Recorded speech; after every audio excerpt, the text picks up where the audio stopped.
is important. Okay, tell us about your favorite story you've ever come across. Okay, so I'll tell you this one story, and this is a story that has to deal with hijab. Are you guys ready for this? Sure. Because this is going to make you feel some type of way.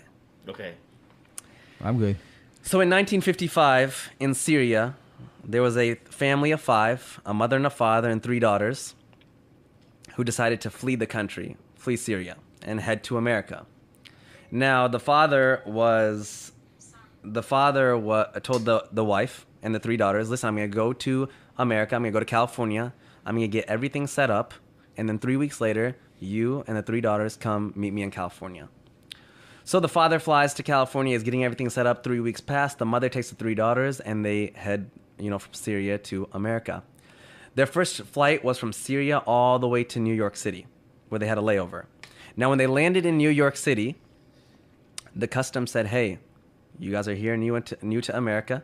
You need to take all your hijabs off for the green card photo so that you guys can, stay in America. So the mother, being by herself, not really knowing the English language, is nervous and scared. She said, okay, she took the hijab off and took the photo, put it back on.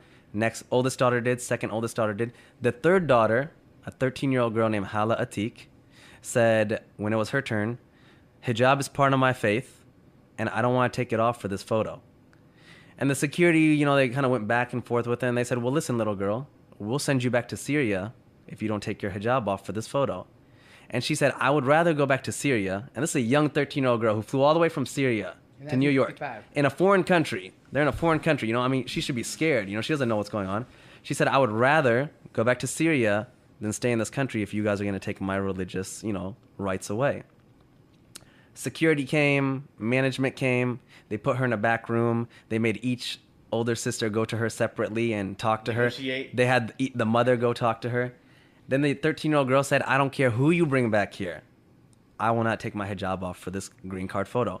After 2.5 hours passed, the whole security's there, management's there, cops are there. They finally said, hey, little girl, you can keep your hijab on, you can take the photo. And I have the photo. It's a beautiful photo. It's a black and white photo.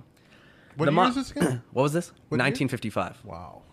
Now, the mom is super upset at this time because she's nervous. She's missing her husband. Syria to New York is not an easy flight. And she's like, you're so stubborn. Why don't you just listen to me? So they grab their suitcases, and she's like pissed off at her daughter. And they run to their next gate. They miss their flight. So now this family who spent all their money, they're like, Syrian refugees. They're now like even more scared and even more worried. And the mom's like, now what do we do? They go to United Airlines. They talk to them. They negotiate. They're like, well, we can't do anything. You guys are making it difficult. Finally, they mutually agree that we'll put you on the next flight to California.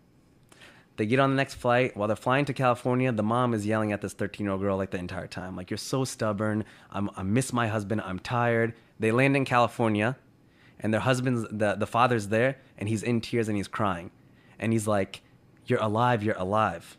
And they're like, why wouldn't we be alive? The flight that they were supposed to get on, American Airlines number 191, crashed, killing 295 people.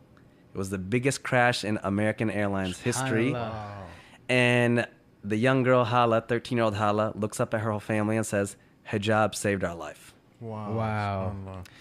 She was there in California. I'm having an event on September 8th. Hala was there. Hala's coming. She's now like, an old woman. She still wears hijab.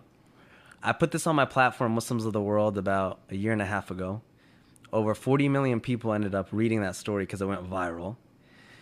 And out of that 40 million, when it went viral, about 10 people converted to Islam because of that story. And about 20 Muslim girls have messaged us and said that they've put on hijab because of this story. Wow. That is probably my most favorite story. I can't imagine there's anything better that can beat that. Now, let me tell you this. On my September 8th event, there's going to be the picture, black and white picture of her on the screen. Mm-hmm. I'm going to tell Hala Atik to stand up. Yeah.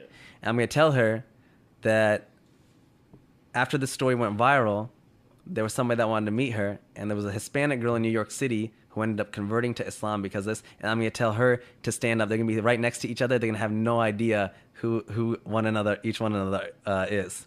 Oh, wow. Yeah. So September 8th is going to be a nice event. That's awesome. I'm only saying this because by the time this is published, it's going to be after September 8th. So. All right. Well, Jazakallah khair, Sajjad, for coming on.